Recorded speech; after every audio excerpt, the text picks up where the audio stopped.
I ruined my dad's wedding. Hi everyone. My name is Emma, and I once destroyed my own father's wedding, in front of more than 200 guests. I know how terrible that sounds. Believe me, if you had asked anyone at the ceremony that day, they would have called me the selfish, jealous daughter who couldn't accept her dad moving on. For a long time. I believed that too. But that's not the whole story. It all started 3 years after my parents got divorced. My mom and dad never screamed at each other. There were no broken plates or dramatic fights. One day they simply told me they had grown apart. I was 14. To me, it felt like someone quietly deleted half of my life. Dad moved into a modern apartment across town. Mom stayed in our old house with me. At first, Dad tried really hard. Movie nights. Weekend trips. Random gifts. But as time passed, his work became busier. The phone calls became shorter. The visits became less frequent. Eventually, I stopped expecting him. Then came Sophia. She was beautiful. Young. Elegant. The kind of woman who always looked like she had stepped out of a fashion magazine. Dad introduced her with the biggest smile I'd seen in years.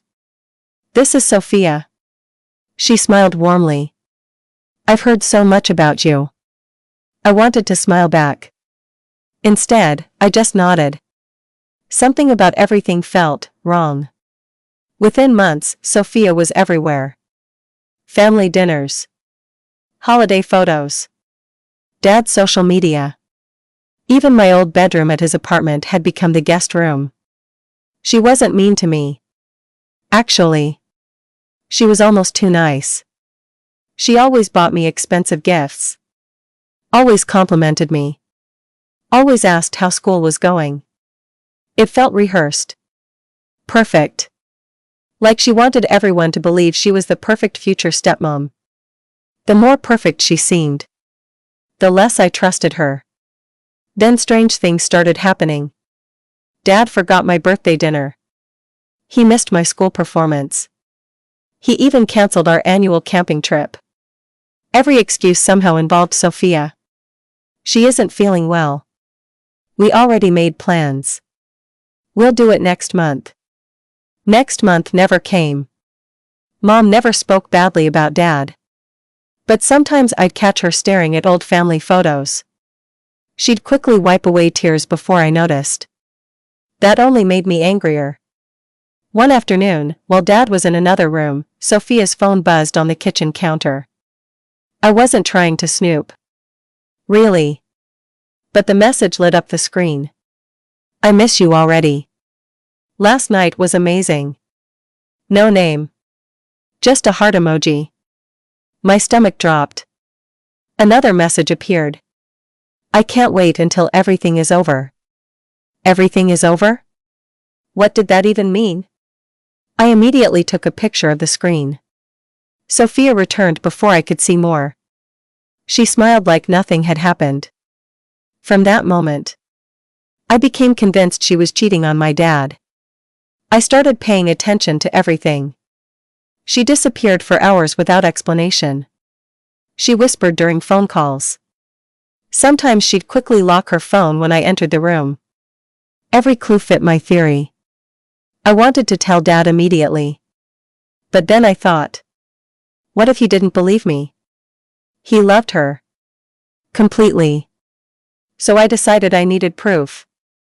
Weeks later, I followed Sophia after school. Yes. I know how crazy that sounds. She drove to a small cafe downtown. A man was already waiting for her. They hugged. Not just a friendly hug. A long one. Then they held hands. I secretly recorded everything. I couldn't believe what I was seeing. I cried all the way home. My dad deserved better. I spent the next few weeks collecting photos, videos, messages, every piece of evidence I could find. Then Dad announced the wedding date. Only 2 weeks away. Everyone was excited. Except me. I begged him to slow down. He laughed. You'll understand one day. No. He didn't understand. He was making the biggest mistake of his life. So I made the biggest decision of mine. If he wouldn't listen before the wedding, he would have to listen during it. The ceremony was breathtaking. Flowers everywhere. A string quartet. Friends and relatives smiling. Sophia looked like a princess. Dad looked happier than I'd ever seen. The officiant asked whether anyone objected. Silence. My heart pounded. Then I stood up. I object. The entire room froze. Dad stared at me in shock. Sophia's face turned completely pale. I walked to the front with shaking hands. I have proof she's cheating on you. Gasps echoed through the hall. I connected my phone to the projector. Every photo. Every video. Every screenshot. Displayed on the giant screen. People whispered. Some covered their mouths. Dad looked completely broken. Sophia didn't say a word. She simply closed her eyes. For one awful second. I thought I'd saved him. Then everything changed. The man from the cafe suddenly stood up. I think I should explain. Everyone turned toward him. He introduced himself. My name is Daniel. I'm Sophia's younger brother. My entire body went numb. Brother? He continued. I've been fighting leukemia for the past year. The room became completely silent. The messages Emma saw weren't romantic. Sophia was helping me through chemotherapy. Last night was amazing.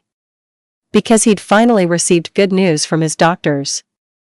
I can't wait until everything is over. Because he hoped his treatment would end soon. The hugs? The hand-holding? He was terrified every single day. Sophia had kept everything secret because Daniel didn't want anyone outside the family to know. Including my dad. She wanted to respect his privacy until he felt ready. I couldn't breathe. Then Dad slowly reached into his jacket pocket. He pulled out a small velvet box. Inside.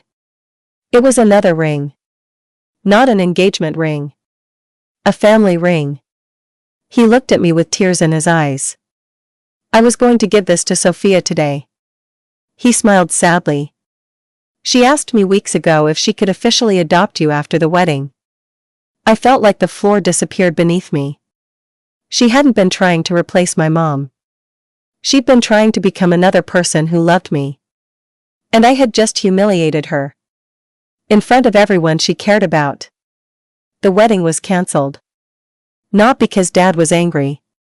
Because Sophia was too heartbroken to continue. For weeks, nobody spoke to me. I couldn't blame them. I wrote apology letters. Again. And again. And again. Sophia never replied. Months later, she finally agreed to meet me. I expected her to yell. Instead, she hugged me. I know why you were scared, she whispered. You thought loving me meant betraying your mom. I completely broke down crying. She was right. That had been my real fear all along. Not losing Dad. Losing the family I remembered. A year later, Dad and Sophia quietly got married in a tiny ceremony. Just close family. No giant audience. No projector. No drama. This time, I was the first person to clap. Daniel is healthy now. Mom has also found someone who genuinely makes her smile again.